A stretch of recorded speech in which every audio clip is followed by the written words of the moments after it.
I mean, from the perspective of Viktor Orban, this meeting has been a tremendous success. I mean, one needs to see that the last time a Hungarian prime minister was received in the White House was in 2005, and Orban himself actually never made it to meet any US president. So even though experts expected more concrete announcements from the meetings, this current meeting with President Trump is something that may come very, very useful for Viktor Orban in the campaign of the upcoming European Parliament elections. Yes, exactly. I was going to ask you about that because the timing of this is very significant. Is Mr. Trump, do you think, sending a signal by meeting Mr. Orban now, just less than 2 weeks before those European parliamentary elections, that he is supporting nationalist, populist politicians like the Hungarian Prime Minister? In my opinion, this has been a pretty clear message, yes.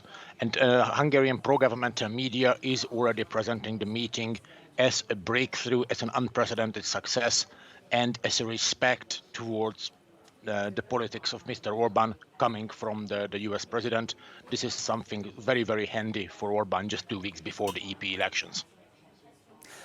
But while the two leaders do agree on certain issues, for instance, immigration and the EU and NATO, it's worth pointing out that Washington has been frustrated by Budapest over other key issues such as the Chinese telecommunications company Huawei and the Central European University in Hungary, founded by George Soros, which Mr. Orban wants to shut down.